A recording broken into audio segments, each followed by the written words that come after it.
My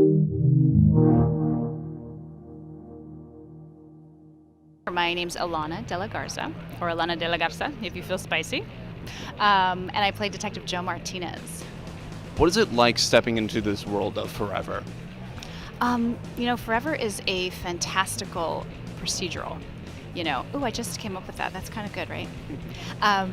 But yeah, it has this fantasy element that you really buy into about this Emmy who, dies over and over. He's immortal, doesn't know why, and he's become an Emmy to figure it out and to figure out how to die and how to end it and how to stop the cycle.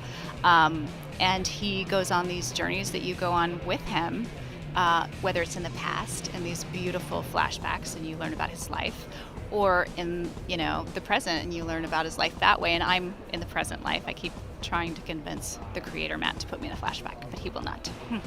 I just want to wear the costumes. They're so cool.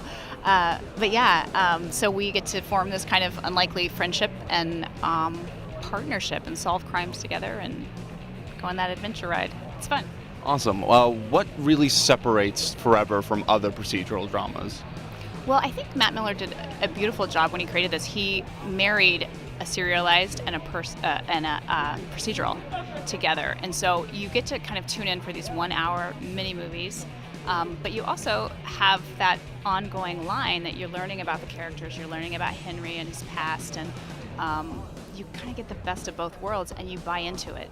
They do a really, really good job of portraying it and doing the flashbacks right, you know what I mean? And this, whatever CGI and all of the special things that it takes, the makeup and the hair on the dead bodies and the body parts. And it's pretty intense and they do a great job. Like, we have a really strong team and I'm really proud of them. 'Cause I've done a lot of procedurals, they're good, yeah.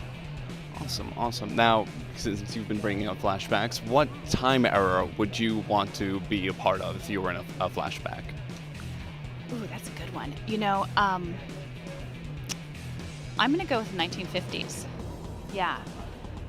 No particular reason, but I really like full skirts. Just saying. I would have been really in style back then. Awesome. And with what part does Comic-Con and events similar to this help create a fan base for new shows? Well, Comic-Con's so important. I mean, this is where all of the fantasy lovers come, right? And, to be able to visit with them and get to know them and get to say, hey, this is our show. I hope you love it.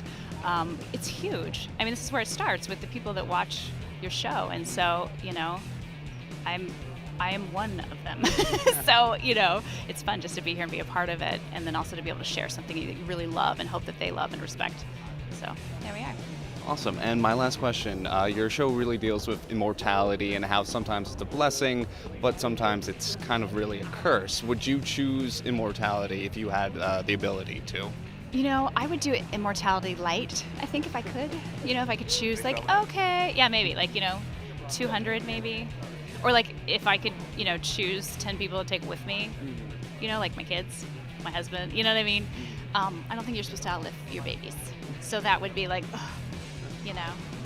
yeah, immortality light, that's what I'm going for.